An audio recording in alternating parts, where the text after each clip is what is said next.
Evaluating English. Peer review in grammar exercises. Hello there, and welcome back to our Grammar Fundamentals series. Today, we'll be diving into an essential tool in learning English effectively, peer evaluation.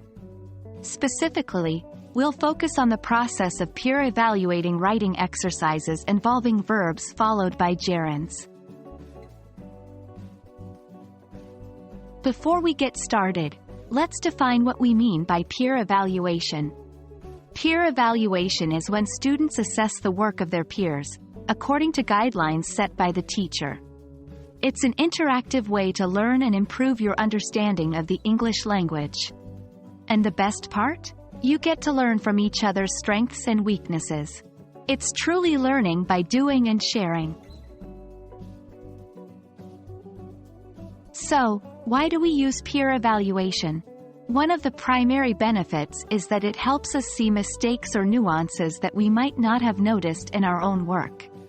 It also encourages critical thinking, collaboration, and communication skills. Above all, it allows us to understand how others approach the same task differently, enriching our understanding of English grammar. Moving on to the core of our discussion today, let's understand how we can effectively evaluate writing exercises that deal with verbs followed by gerunds. Here's a simple step-by-step process. 1.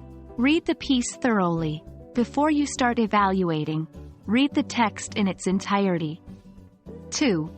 Identify the use of gerunds. Look for the verbs that are followed by gerunds. Remember, a gerund is a verb in its ing form used as a noun. For example, in the sentence, I enjoy reading books, reading is a gerund. 3. Evaluate the usage. Check if the gerund is used correctly following the verb.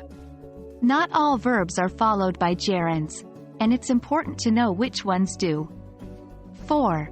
Provide constructive feedback. Be clear, precise, and positive. Instead of saying, "This is wrong," say, "You could improve this by." Remember, the goal here is not to criticize but to help each other improve. Practicing peer evaluation with your friends or study group members can be very helpful. Try creating writing exercises involving verbs followed by gerunds for each other, and then swap and evaluate. The more you practice, the better you'll understand this crucial aspect of English grammar. That's it for today. I hope this video has made the concept of peer evaluation, especially in the context of verbs followed by gerunds, a bit more approachable and easier to understand. Remember, learning is a shared journey, and peer evaluation allows us to learn together, from one another. Keep practicing, keep evaluating, and keep learning. Happy studying, everyone!